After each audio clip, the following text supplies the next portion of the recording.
Кыздарға ескертүү мындай подружкалардан этият бол. Биринчиси, дайым акчаң бар учурда пайда болуп калат сенин алдыңда. Дос мынча которуп тур, дос маштукка жетпей атат, дос мындай кылыш керек эле, косметика кылыш керек эле, башка кылыш керек эле. Айтор акчаң пайда болду, ошолор пайда болуп калат да. Билесизби? Ушундай подружкалар бар, достор бар.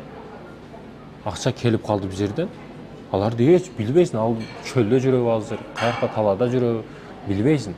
Акча келиши менен алар да пайда болуп калат да. Алардан этият бол. Экинчиси, дайым бактылуу күнүңдө телефон кылган, чалган кыздардан, подружкалардан этият бол. Булар сени аңдып турушат, алыстан карап турушат. Бактылуу күнүңдө гана чалышат, жазышат, сурашат. Эртең кичине бетиңе ылайлар чачырап калсын эле.